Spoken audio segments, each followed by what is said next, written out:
नमस्कार विद्यार्थी मित्रांनो, 23 जून 2025ला SSC मार्फत CHSLची नोटिफिकेशन आलेली होती।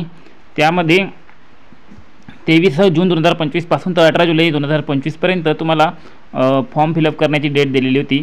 तर आता जी आहे ती याची एक नवीन नोटिफिकेशन जारी झालेली आहे।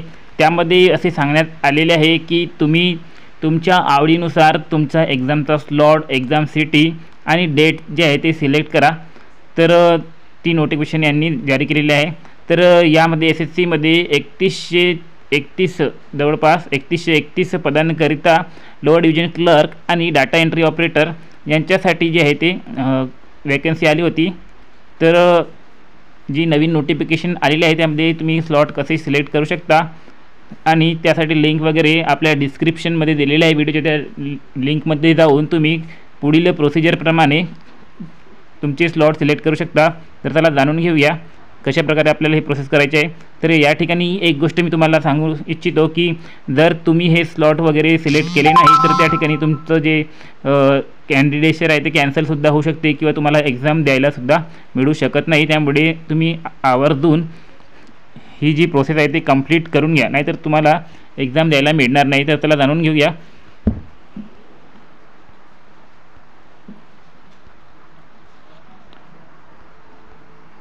तर बघा मित्रांनो, ही नोटिफिकेशन जारी करण्यात आलेली आहे। तर यामध्ये तारीख दिलेली आहे 22 ऑक्टोबर ते 28 ऑक्टोबरपर्यंत तुम्हाला मुदत दिलेली आहे स्लॉट सिलेक्ट करण्याची।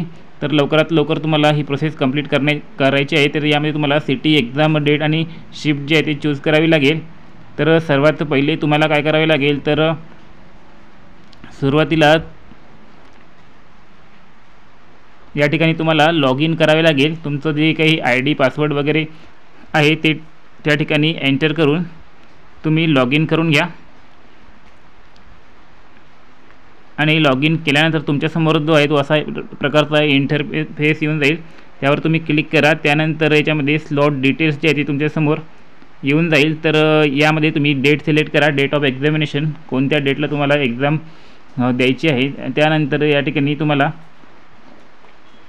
वेगवेगळ्या शहरामध्ये कोणत्या स्लॉटमध्ये तुम्हाला एक्झाम पाहिजे ते सिलेक्ट करायचे आहे। तुम्हाला मॉर्निंगमध्ये पाहिजे, आफ्टरनूनमध्ये पाहिजे की इव्हिनिंगमध्ये पाहिजे, अशा प्रकारे 3 शिफ्टमधील कोणती एक शिफ्ट तुम्ही या ठिकाणी सिलेक्ट करा।